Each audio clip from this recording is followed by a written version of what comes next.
السلام علیکم۔ وہ ایک برساتی تاریخ رات تھی۔ تیز بارش اور آندھی رات۔ مجھے نہیں معلوم تھا کہ یہ بارش میری زندگی کی سب سے انوکھی بارش ثابت ہوگی۔ صرف ایک رات اس لڑکی کے ساتھ گزارنے کے بعد میری زندگی مکمل طور پر بدل کر رہ گئی تھی۔ میں ایک ماہر نفسیات تھا۔ میرے بہت سارے کیسز ہینڈل کیے تھے، لیکن میں نے ایک ایسا کیس ہینڈل کیا جسے میں کبھی نہیں بھول سکتا۔ اور وہ لڑکی کون تھی، کہاں سے آئی تھی اور کیا چاہتی تھی؟ بطور ایک ماہر نفسیات میں ہزاروں لوگوں سے بات کر چکا تھا، لیکن اس لڑکی نے جتنا مجھے حیران کیا تھا، آج تک مجھے کسی نے اتنا حیران نہیں کیا تھا۔ اس رات کلیننگ میں زیادہ رش نہیں تھا، کام جلدی ختم ہو گیا تھا۔ میری اسسٹنٹ نے کہا وہ جا رہی ہے، اسے کلینک لاک کرنا ہے، تو میں نے کہا کہ مجھے تھوڑا سا کام ہے، وہ چلی جائے، میں سارا کام سمیٹ کر کلینک لاک کر دوں گا خود ہی۔ تو وہ چلی گئی۔ واحد جو ہلکی بوندا باندی ہو رہی تھی وہ اب تیز بارش میں تبدیل ہو چکی تھی۔ باہر سب دکان بند کرنے لگے تھے۔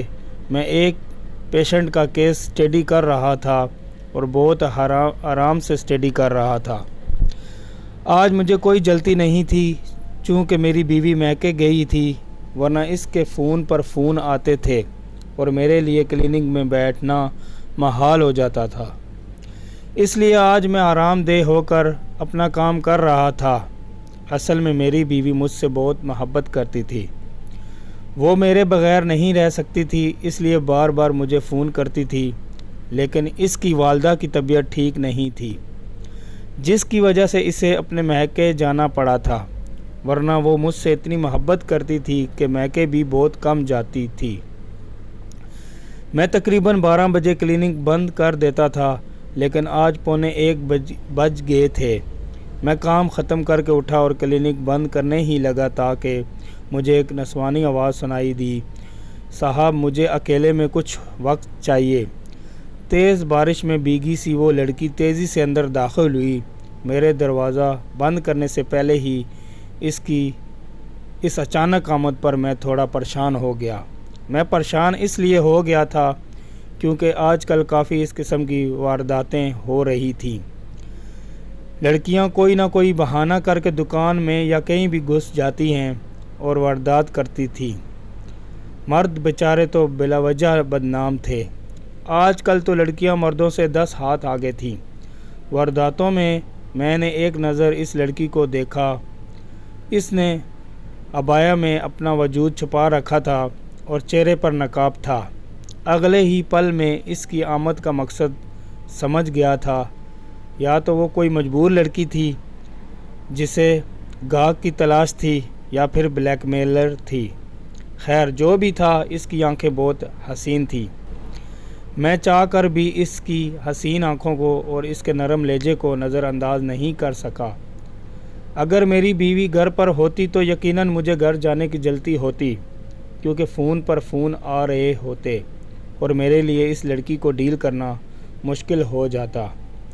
لیکن چونکہ آج میں آزاد تھا اور سامنے ایک لڑکی تھی، تو میں اس سے انکار نہ کر سکا۔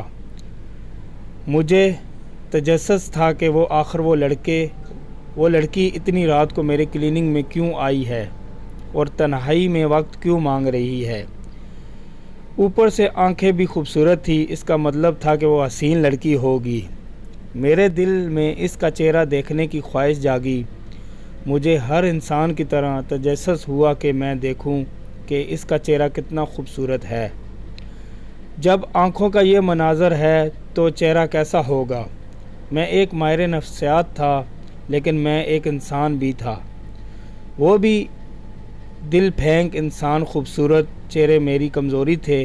میں خوبصورت لوگوں کو زیادہ وقت دیا کرتا تھا، حالانکہ ماہر نفسیات کو انصاف کا ترازو برابر رکھنا چاہیے، لیکن ماہر نفسیات سے زیادہ انسان تھا۔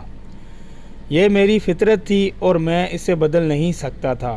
میری بیوی بھی بے حد خوبصورت اور نیک عورت تھی، لیکن مرد کی فطرت الگ ہوتی ہے۔ محترمہ، کیا میں آپ کے یہاں آنے کا مقصد جان سکتا ہوں؟ میں نے اس لڑکی سے سیدھا سادہ سوال کیا اور وہ ابھی تک کھڑی تھی۔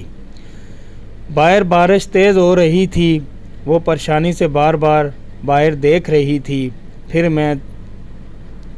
میری طرف دیکھ رہی تھی۔ ایک انسان ایک ماہر نفسیات کے پاس کیوں آتا ہے؟ یا آپ مجھ سے بہتر جانتے ہوں گے۔ اس لڑکی نے اپنی سری آواز میں کہا تو مجھے احساس ہوا کہ جتنی اس کی آنکھیں خوبصورت تھیں، اس سے کہیں زیادہ اس کی آواز خوبصورت تھی۔ میں پوری طرح سے اس لڑکی کی طرف متوجہ تھا۔ ایسا نہیں تھا کہ میری کلینک میں کبھی کوئی خوبصورت لڑکی نہیں آئی تھی، لیکن جن حالات میں وہ آئی تھی وہ حالات خوبصورت تھے، یعنی کہ برسات کی ایک حسین رات، خوبصورت آنکھوں والی پھیکی پھیکی سی پریشان لڑکی مجھے معمول سے ہٹ کر زندگی کے حالات اور واقعات پر تھی، خاص کر تب جب ان میں خوبصورتی کا عنصر ہو اور ساتھ ساتھ موسم بھی خوشگوار اور خوبصورت ہو۔ میں نے اسے اندر آنے کا کہا۔ وہ کمرے میں آ کر بیٹھ گئی، وہی کمرہ جہاں پر میں سیشن دیا کرتا تھا۔ وہ صوفے پر بیٹھ گئی، لیکن اسے نقاب ابھی تک نہیں ہٹایا تھا۔ میں اس کی ذہنیت کو اچھے طریقے سے سمجھ چکا تھا، وہ اتنی جلدی تو نقاب نہیں ہٹائے گی۔ کچھ دیر بات کرنے کے بعد کسی بہانے سے ضرور اپنا چہرہ دکھائے گی۔ ایسی لڑکیاں زیادہ دیر تک اپنے جذبات پر قابو نہیں رکھ سکتی ہیں کہ کسی نہ کسی بہانے سے اپنے حسن کا دیدار سامنے والے بندے کو کرانا ہوتا ہے، کیونکہ وہ اپنے حسن کو کیش کرانا جانتی ہیں۔ ایسا نہیں تھا کہ میری ہر پیشن ایسی تھی، ہر کوئی ایک دوسرے سے مختلف تھا، لیکن اس لڑکی کی اچانک آدھی رات کو برسات میں آمد مجھے بہت کچھ اشارے دے رہی تھی۔ میرا نام اقرا ہے، اس لڑکی نے اپنا نام بتاتے ہوئے اپنی بات کا آغاز کیا۔ میں ہمتن گوش ہو کر سننے لگا۔ میں ایک بہت مجبور لڑکی ہوں، اپنا گھر چھوڑ کر آئی ہوں۔ میں آپ کی بہت بڑی مداح ہوں۔ مداح تو ایک بہت چھوٹا سا لفظ ہوگا میرے جذبات کو بیان کرنے کے لیے جو میں آپ کے لیے محسوس کرتی ہوں، اس لڑکی نے اپنی حیرت انگیز آواز میں کہا تو میرا دل ایک پل کو دھڑک کر گیا تھا، لیکن میں کوئی جذباتی انسان نہیں تھا، لیکن میرے بھی سینے میں دل دھڑکتا تھا۔ کسی لڑکی کا اس طرح سے اپنے جذبات کا اظہار کرنا یقیناً میرے لیے بھی مسرت کا باعث تھا۔ مجھے لوگوں کو پرکھنا خوب آتا تھا۔ ان چند منٹوں میں اسے اتنا تو پرکھ گیا تھا کہ وہ کس نیک نیتی سے میرے پاس نہیں آئی تھی، بلکہ بہت بڑا مقصد لے کر آئی تھی۔ میں اس کے کھلنے کا انتظار کر رہا تھا۔ بات کو گھما پھرا کر کرنے کی میری عادت نہیں ہے سر، میں صرف آپ سے یہ کہنے آئی ہوں کہ میں آپ کی خاطر اپنا گھر چھوڑ کر آئی ہوں، آپ مجھ سے نکاح کر لیں۔ اس لڑکی نے اچانک ایسی بات کر دی کہ میں پریشان ہو گیا تھا۔ میں نے اس کی طرف دیکھا، کہیں اس کے پاس کوئی خفیہ کیمرے تو نہیں ہیں۔ یہ بھی ہو سکتا ہے کہ وہ لڑکی خفیہ کیمرہ لے کر مجھے بدنام کرنے کی کوشش کر رہی ہو کہ میں کافی مشہور ہوتا جا رہا تھا۔ یہ بھی ہو سکتا تھا کہ وہ مجھے آزمانا چاہ رہی ہو۔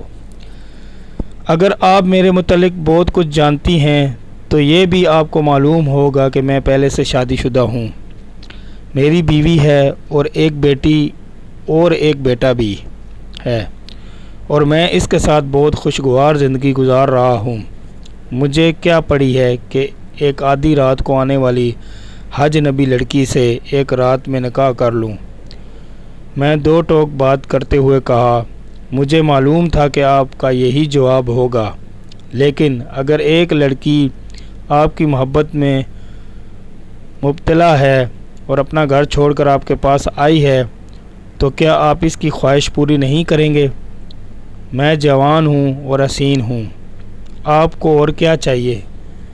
اس لڑکی نے کہا۔ اس کا انداز بہت عجیب تھا۔ میرا وقت بہت قیمتی تھا، مجھے سونا بھی تھا اور صبح پھر سے اپنے کام پر لگ جانا تھا، لیکن میں اس رات کو ضائع نہیں کرنا چاہتا تھا کیونکہ میرے لیے یہ انوکھی رات تھی، ایک انوکھا واقعہ۔ میں بھی اس لمحے سے مکمل طور پر لطف انداز ہونا چاہتا تھا اور لطف انداز ہو رہا تھا۔ اگر آدھی رات کو کوئی لڑکا اپنی دکھ بھری داستان سنانے کے لیے میرے پاس بیٹھ جاتا تو یقیناً اس سے مجھے نیند آ جاتی اور میں سونا چاہتا اور اسے کہتا کہ تم کل آ جانا، لیکن چونکہ یہ ایک لڑکی تھی تو فطرت کے ہاتھوں مجبور ہو کر میں اس سے انکار نہیں کر سکا۔ وہ ایک پر تجسس لڑکی تھی، مجھے اس کے متعلق تجسس تھا۔ میں اسے جاننا چاہتا تھا کہ اگر وہ مجھے بلیک میل یا بدنام کرنے میں آئی تھی تب بھی میں اس معاملے کی تہہ میں جانا چاہتا تھا اور اس ساری صورتحال کا ڈراپ سین چاہتا تھا، اور اس کے انتظار میں اپنا قیمتی وقت دے رہا تھا۔ اگر آپ نے مجھ سے شادی نہیں کی تو میں بھی اسی وقت آپ کی آنکھوں کے سامنے آپ کے ہی کلیننگ میں اپنی جان دے دوں گی، کیونکہ میں اپنی ساری کشتیاں جلا کر آئی ہوں۔ اس لڑکی نے مجھے دھمکی دیتے ہوئے کہا۔ اس نے دیکھا کہ جب میں نے اس کی بات ماننے سے انکار کر دیا تو ایک دھمکی پر اتر آئی۔ اس کی بات سن کر میں زور سے ہنسنے لگا، کیونکہ اگر میں پریشان ہو جاتا تو وہ سمجھ جاتی کہ میں اس کے دباؤ میں آ گیا ہوں۔ میں اسے یہ ظاہر کرنا چاہتا تھا کہ میں بالکل بھی اس کی دھمکی سے خوفزدہ نہیں ہوں، حالانکہ اندر ہی اندر میں کافی پریشان ہو گیا تھا۔ آخر یہ لڑکی کون تھی اور مجھ سے کیا چاہتی تھی؟ وہ مجھ سے نکاح تو بالکل بھی نہیں کرنا چاہتی تھی، اس بات کا اندازہ تھا۔ پھر میں نے سوچا کیوں نہ اس لڑکی کو آزمایا جائے۔ میں نے نکاح کی حامی بھری۔ میں گاڑی کی چابی اٹھائی اور اس سے کہا کہ چلو ابھی مسجد میں نکاح کر لیتے ہیں، تمہاری خواہش پوری ہو جائے گی۔ مجھے لگا وہ نہیں اٹھے گی، پریشان ہو جائے گی، بہانہ بنائے گی، لیکن ایسا کچھ نہیں ہوا۔ وہ فوراً اٹھ کھڑی ہوئی۔ اس طرح اتنی جلدی مان جانے پر مجھے پریشانی ہوئی تھی۔ تیر نشانی پر نہیں لگا تھا۔ میں نے گاڑی کی چابی اٹھائی اور کلینک لاک کر کے باہر نکلا۔ وہ بھی میرے ساتھ آ گئی۔ ہم دونوں مسجد کی طرف روانہ ہوئے۔ میں عجیب کشمکش شکار تھا اور وہ لڑکی بے حد مطمئن نظر آ رہی تھی۔ پہلے مجھے لگ رہا تھا کہ میں اسے آزما رہا ہوں، لیکن اب مجھے محسوس ہو رہا تھا کہ صرف میں ہی نہیں، وہ بھی مجھے آزما رہی تھی۔ اب دیکھتے ہیں کہ جیت کس کی ہوتی ہے اور ہار کس کی۔ ہم لوگ مسجد کے اندر داخل ہوئے۔ امام مسجد شاید تہجد کی نماز پڑھنے کے لیے جاگ رہے تھے۔ انہوں نے ہم دونوں کو مسجد میں داخل ہوتے ہوئے دیکھا تو شاید سمجھ گئے تھے کہ ہم کس مقصد کے لیے یہاں آئے ہیں۔ مجھے آخر تک لگ رہا تھا کہ وہ مجھ سے نکاح نہیں کرے گی اور اسے آخر تک لگ رہا تھا کہ میں بھاگ جاؤں گا۔ یوں جھٹ بٹ سے ہمارا نکاح ہو گیا اور مجھے یقین نہیں آ رہا تھا کہ واقعی میرا نکاح ہو چکا ہے۔ میں نے ابھی تک اس لڑکی کا چہرہ نہیں دیکھا تھا جو اب میری بیوی بن چکی تھی۔ میں اسے سیدھا گھر لے آیا۔ میرے گھر میں کوئی نہیں تھا۔ میری بیوی اور بچے میرے سسرال گئے ہوئے تھے اور انہوں نے ایک ہفتے بعد ہی واپس آنا تھا۔ میں نے اسے کہا کہ اب تو ہمارا نکاح ہو گیا ہے، اب تو اپنا چہرہ دکھا دو۔ میں اس کا چہرہ دیکھنے کے لیے بےتاب تھا۔ مجھے لگ رہا تھا کہ وہ اب بھی نقاب نہیں ہٹائے گی، لیکن اسے اپنے چہرے سے نقاب ہٹا دیا تو میں اسے دیکھ کر حیران رہ گیا۔ وہ اس قدر حسین تھی کہ اتنی حسین لڑکی میں نے ساری زندگی میں نہیں دیکھی تھی۔ ہر قسم کے میک اپ سے عاری اس کا خالص حسین حسن میری آنکھوں کو اور میرے دل کو بہت بہا گیا تھا۔ میں فوراً اس کی طرف بڑھا اور اسے اپنے حصار میں لے لیا۔ صبح میری آنکھ کھلی تو میرا سر بھاری ہو رہا تھا۔ ایسا محسوس ہو رہا تھا کہ مجھے کسی نے کوئی نشہ آور چیز سنگھا دی ہے اور میں بے ہوش ہو گیا تھا۔ پہلے تو مجھے کچھ یاد نہیں آیا کہ کل رات کیا ہوا تھا، پھر اگلے ہی پل مجھے سب کچھ یاد آ گیا۔ کل رات میری زندگی کی حسین راتوں میں سے ایک حسینہ میری زوجیت میں آئی تھی اور تمام رات مجھ پر مہربان ہوتی رہی۔ میں آنکھیں ملتے ہوئے اٹھا اور اس کی تلاش میں سرگرداں ہو گیا۔ میں نے پورا گھر چھان مارا لیکن وہ مجھے کہیں نہیں ملی۔ میں پریشان ہو گیا کہ آخر وہ لڑکی کہاں چلی گئی ہے۔ میں سوچ رہا تھا کہ کیا وہ میرے گھر میں چوری کرنے آئی تھی؟ ہو سکتا ہے کہ نقدی اور زیورات چوری کر بھاگ گئی ہو۔ میں نے گھر کی تلاشی لی، سب کچھ اپنی جگہ تھا، کچھ بھی چوری نہیں تھا۔ اب تو وہ میری بیوی تھی، اسے ڈھونڈنا میرا فرض تھا، لیکن وہ کہیں بھی نہیں تھی۔ میں اسے ایک بار پھر سے دیکھنا چاہتا تھا مگر میں اب تک اس کے دیدار سے محروم تھا۔ ایک ہی رات میں نے فیصلہ کر لیا تھا کہ میں اسے پورے حق کے ساتھ اپناؤں گا اور اپنی پہلی بیوی کو راضی کروں گا کہ اسے قبول کر لے۔ کیسے بھلا میں اتنی خوبصورت لڑکی کو جانے دے سکتا تھا جو خود ہی مجھ پر مہربان ہوئی تھی۔ نہ جانے کتنی دیر تک میں اسے سارے گھر میں ڈھونڈتا رہا لیکن وہ مجھے کہیں نظر نہ آئی۔ تو مجھے محسوس ہوا، مجھے لگا میری طبیعت خراب ہوتی جا رہی ہے۔ ایک ہی رات میں اس کا ہو گیا تھا۔ پھر اچانک میری نظر سائیڈ ٹیبل پر پڑے ہوئے خط تک گئی تو اسے دیکھ کر میری جان نکل گئی تھی۔ میں سمجھ گیا تھا کہ یہ اقرا نے لکھا ہے۔ میرے لرزتے ہاتھوں کے ساتھ وہ خط اٹھایا اور پڑھنا شروع کیا۔ پیارے شوہر صاحب، امید ہے آپ مجھے ڈھونڈ رہے ہوں گے مگر میں آپ کو کبھی نہیں ملوں گی۔ آپ ایک ماہر نفسیات تھے لیکن اب مجھے آپ کی عقل پر ماتم کرنے کا دل کر رہا ہے۔ ایک انجان لڑکی آئی اور آپ کو بے وقوف بنا کر چلی گئی۔ اب آپ سوچ رہے ہوں گے کہ آپ سے نکاح کرنے کے پیچھے میرا آخر کیا مقصد تھا۔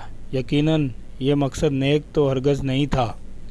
تو قصہ کچھ یوں ہے کہ آج سے 8 سال پہلے میری شادی ہوئی تھی، کافی دھوم دھام سے، اور میں ابھی رخصت بھی نہیں ہوئی تھی کہ بارات میں ہی میرے تازہ ترین شوہر کو کسی نے پرانی دشمنی کے تحت گولی مار دی اور میں رخصتی سے پہلے ہی بیوہ ہو گئی۔ یہ صدمہ اتنا بڑا تھا کہ مجھ سے سہا نہیں جا رہا تھا کہ ایک تو میں بیوہ ہو گئی تھی وہ بھی رخصت سے پہلے، دوسرا زمانے بھر کی باتیں سب کی چمگیاؤں کہ میں منحوس ہوں میرے کانوں میں پڑتی تھی تو میرا مر جانے کو دل کرتا تھا۔ خیر میری رخصتی نہ ہو سکی اور میں شادی حال سے سیدھا اپنے گھر واپس آ گئی۔ میرے والدین نہیں تھے، میں بھائی اور بھابھیوں کے ساتھ رہتی تھی۔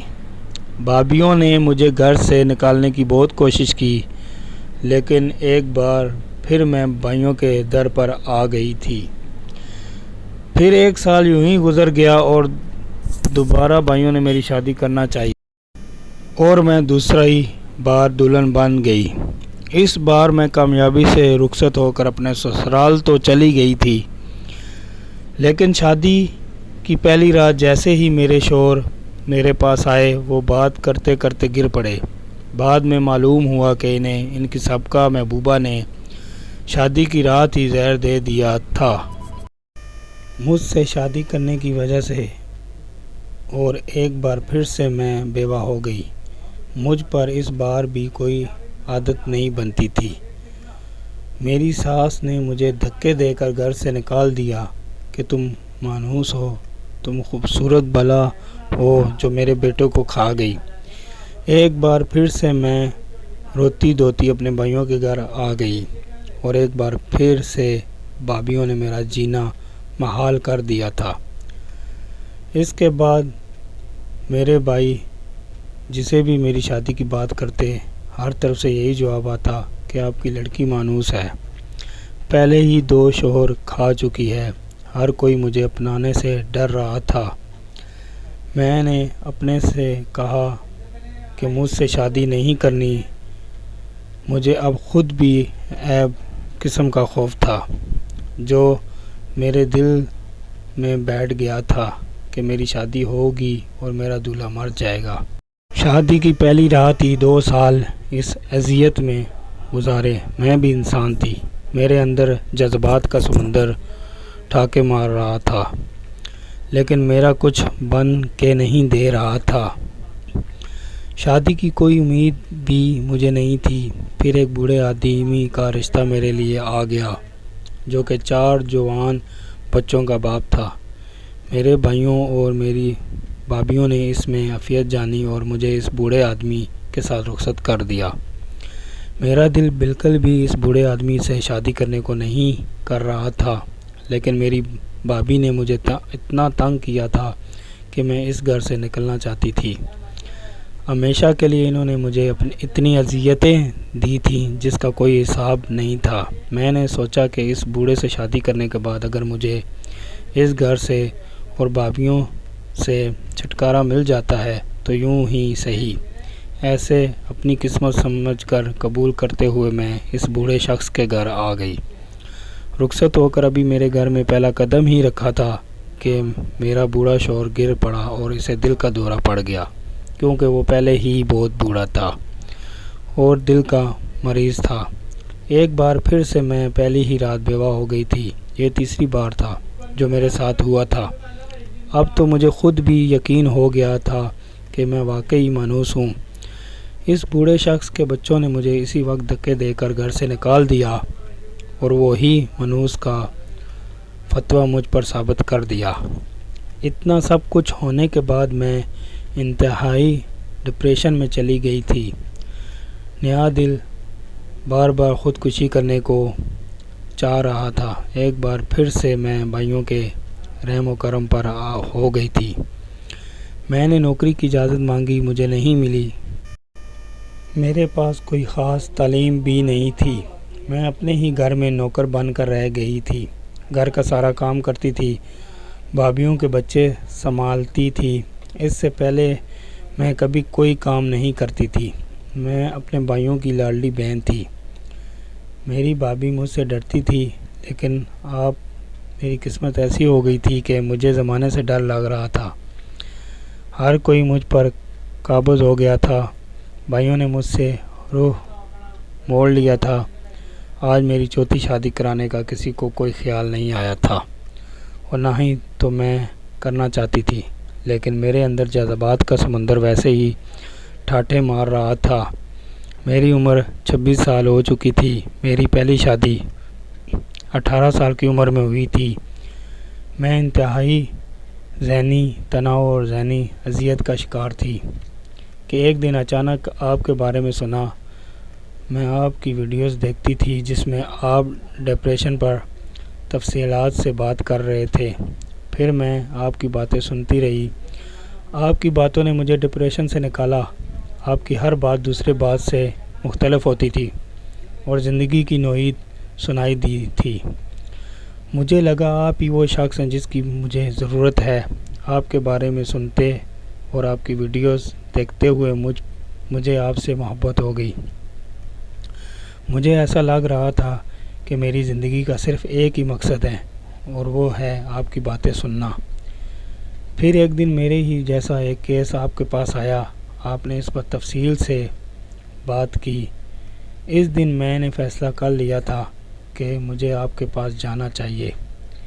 اگر میں عام حالات میں آپ سے ملتی تو یقیناً یہ سب نہ ہوتا جو ہوا تھا۔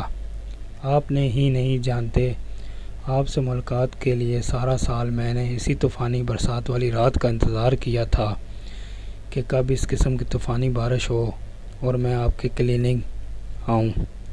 آپ کا کلینک میرے گھر سے قریب ہی تھا۔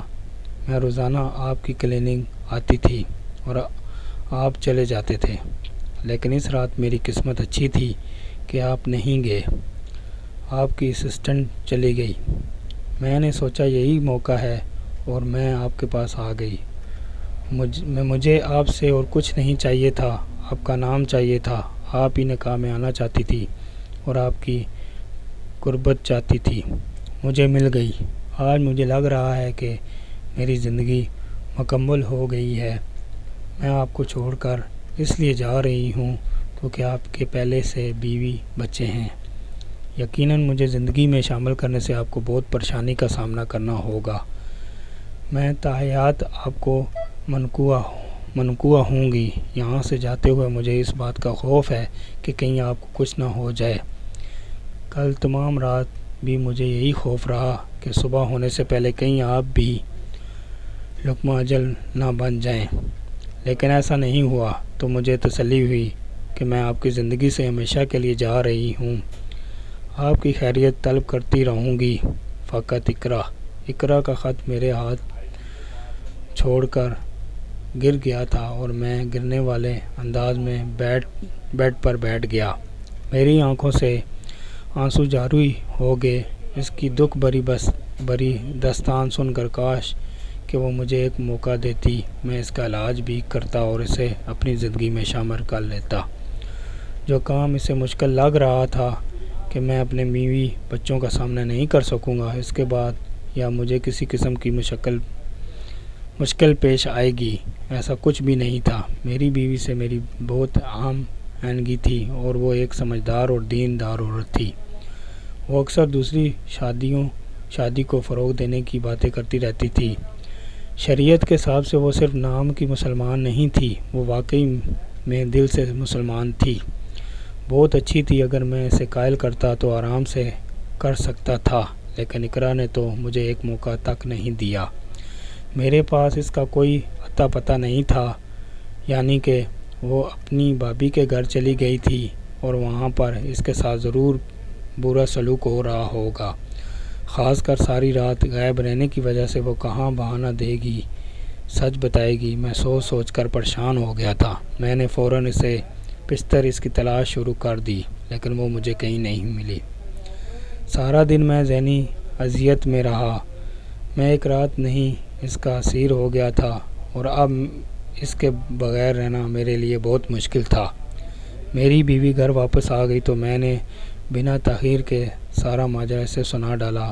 ہر مشکری اور روایتی بیوی کی طرح پہلے وہ بھی اداس ہو گئی تھی، حالانکہ وہ دوسری شادی کو فروغ دینے کی باتیں کرتی تھی، لیکن وہ انسان تھی۔ لیکن بہت سوچنے کے بعد اس نے کہا وہ اقرا کو قبول کرنے کے لیے تیار ہے۔ مجھے اپنی پہلی بیوی سے یہی امید تھی۔ ایسے واقعے میں میری زندگی جنت بنا رکھی تھی۔ میں خود اس کے لائق نہیں سمجھتا تھا۔ مجھے بھی اس سے محبت ہو گئی تھی، لیکن میں کتنا بے بس تھا کہ اپنی محبت کا اظہار تک نہیں کر سکتا تھا۔ 1 مہینہ میں نے جس اذیت میں گزارے وہ میں ہی جانتا ہوں۔ میری بیوی بھی مجھے پریشان دیکھ کر پریشان ہو گئی۔ پھر میری بیوی نے مجھے آئیڈیا دیا کہ کیوں نہ ایک ویڈیو اپلوڈ کرتے ہیں اور اقرا کو واپس بلاتے ہیں، یقیناً وہ میری بات سن کر واپس آ جائے گی۔ میری بیوی نے میرے ساتھ ویڈیو اپلوڈ کی جس میں اقرا کی کہانی سنائی اور اقرا کو واپس آنے کا کہا۔ یقیناً وہ ویڈیو دیکھ لی ہوگی کیونکہ اس نے کہا تھا کہ وہ میری ہر ویڈیو دیکھتی ہے۔ ویڈیو دیکھنے کے بعد اقرا میرے گھر چلی آئی، پر آتے ہی میری بیوی سے لپٹ کر پھوٹ کر رونے لگی۔ اس کا شکریہ ادا کیا کہ وہ اسے قبول کرنے کو تیار ہے۔ میری بیوی انتہائی رحم دل خواتین تھی۔ اقرا کی دکھ بھری داستان سن کر اس سے ہمدردی ہو گئی تھی اور آج وہ دونوں بہنوں کی طرح ساتھ رہتی ہیں اور میں دونوں میں انصاف کرنے کی بھرپور کوشش کرتا ہوں۔ جی ناظرین، آپ نے یہ ایک چھوٹی سی کہانی سنی، آپ کو کیسی لگی؟ آپ میرے اس چینل کو سبسکرائب کریں اور لائک کریں اور بیل آئیکن کے بٹن کو کلک کریں تاکہ آنے والی میری ویڈیو آپ سب سے پہلے دیکھ سکیں اور سن سکیں۔